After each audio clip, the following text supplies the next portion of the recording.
Good evening, everybody. Monday Morning Quarterback, episode 121. Happy to be back after being off for a couple weeks.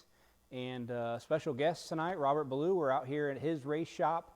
We tried to do this earlier this summer with just my phone, and it was a terrible disaster as far as the quality and sound and all that good stuff. So we wanted to come back. We had a lot of you guys who loved hearing what Robert had to say and hearing his story, how he came up through the ranks to become a professional race car driver. And when Tyler was available, we thought it'd be a good chance to tell Robert's story where you guys can all hear it and be live so you guys could ask questions. So we'll go through. I have some questions for Robert that some of you guys have emailed in. We'll talk about his story and moving from California to Indiana to chase his dream of being a race car driver. And then we'll answer any questions you guys have. So if you have questions throughout, just type them in and we'll answer those at the end. So thanks for joining us tonight. Got some non-wing cars and a few wing cars in the background. Tell us a little bit about what your plans are for next year, if you can, and then... Yeah, you know, the hope is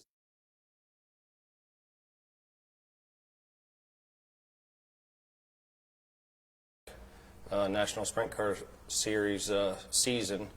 Been plagued with injuries off and on the last couple of years, and so I'm finally had my last surgery on my arm, and everything's like brand new again.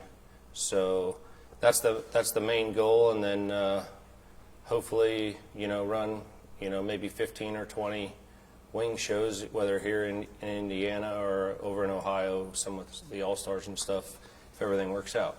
So you'll be getting kick-started in Florida here in a few months. Be here before we know it. Get out of this Indiana cold, get down to the warm weather, which will be nice. Yeah. So you started your career in quarter midgets, right? Talked about this a little last time, and then moved to outlaw karts. Yep. And then into sprint cars. Yeah. And it was wing sprint cars, right? Wing sprint cars started. And for those of you who didn't hear, Robert started in wing sprint cars and then dabbled in some non-wing stuff. And then you just felt like there was better opportunities out here to make it go being a race car driver than there was in California. So tell the people watching a little bit about why you made the move here and transitioned to non-wing at that point in your career versus sticking with the wing stuff. Yeah, you know, the August of 2006, we went out to the Knoxville Nationals and ran out there. And on the way home, we were supposed to follow the World of Outlaws all the way back to the West Coast as they do their West Coast swing. And ultimately, after the first night, we ran McCool Junction. The next night, there was 2 days off before they went to South Dakota, and we went to watch Brad Sweet and Jack Yaley at a TNT Sprint Bandit race in I-80. It was the first night of a week-long swing, and when we got there, we did all our maintenance at the racetrack. That way we were ready for when we were to go to South Dakota, and there was nobody there. And so I'm like, well, why don't we try and find a front axle, you know? Maybe we can just start and get some start money.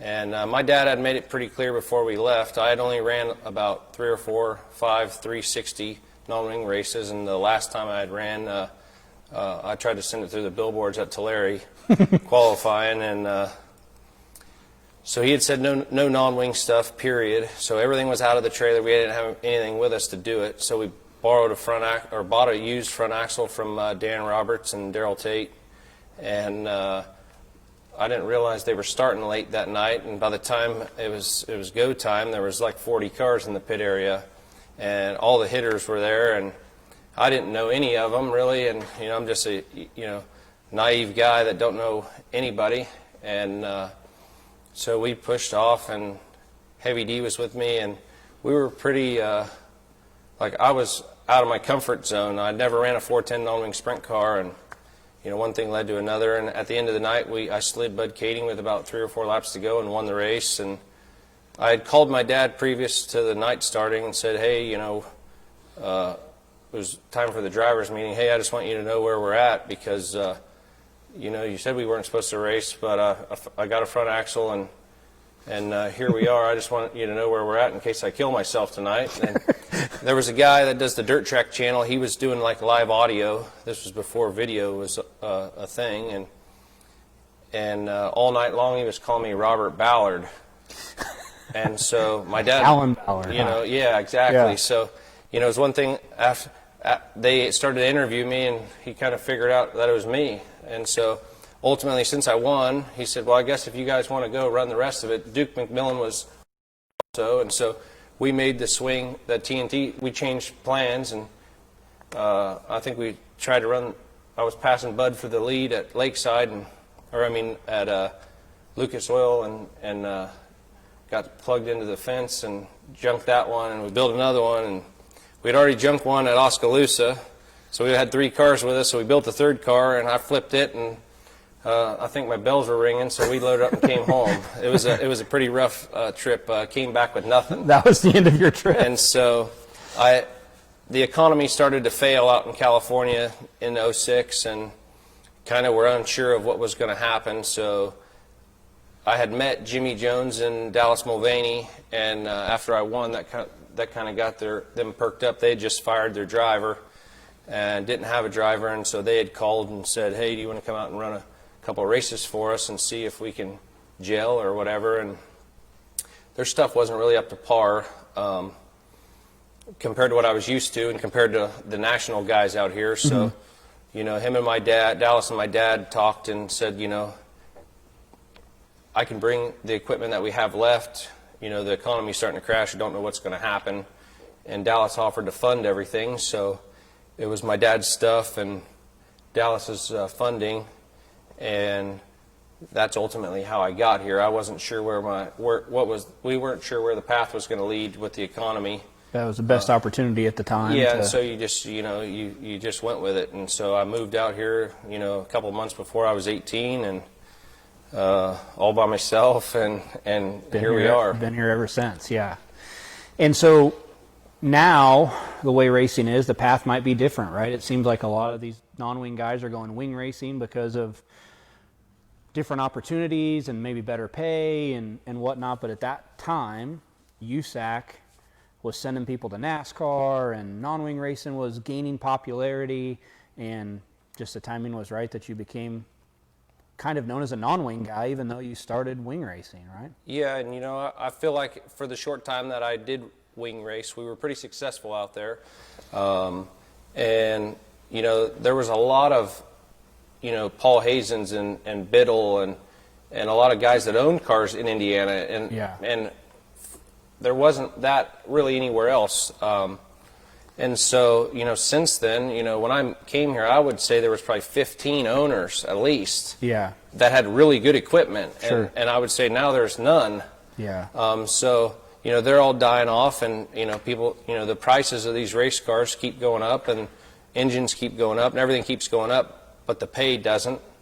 And so, they're kind of forcing guys like myself to go wing racing.